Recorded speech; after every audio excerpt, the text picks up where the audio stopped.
In this video, I'll guide you through how to split transactions in Xero.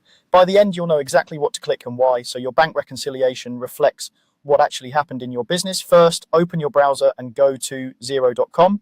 Log into your Xero account if you aren't already. Make sure you're in the correct organization, especially if you manage more than one business, because all of the changes you're about to make will apply to the organization you have selected. Once you're on the main Xero dashboard, look for the top navigation bar.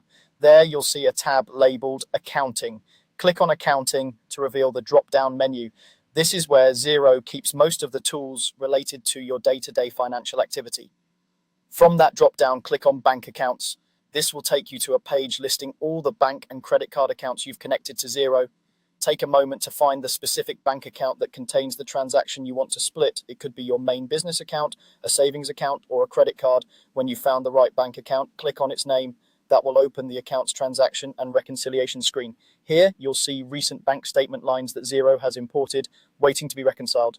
Next, click on the Reconcile button. This is usually near the top of the page and takes you directly into the reconciliation view. In this view, Xero shows you your statement lines on one side and suggested matches or options on the other. Now, look through the list of bank statement lines and select the transaction you want to work with. This might be a payment that actually covered multiple invoices, or a transaction that needs to be allocated to different accounts.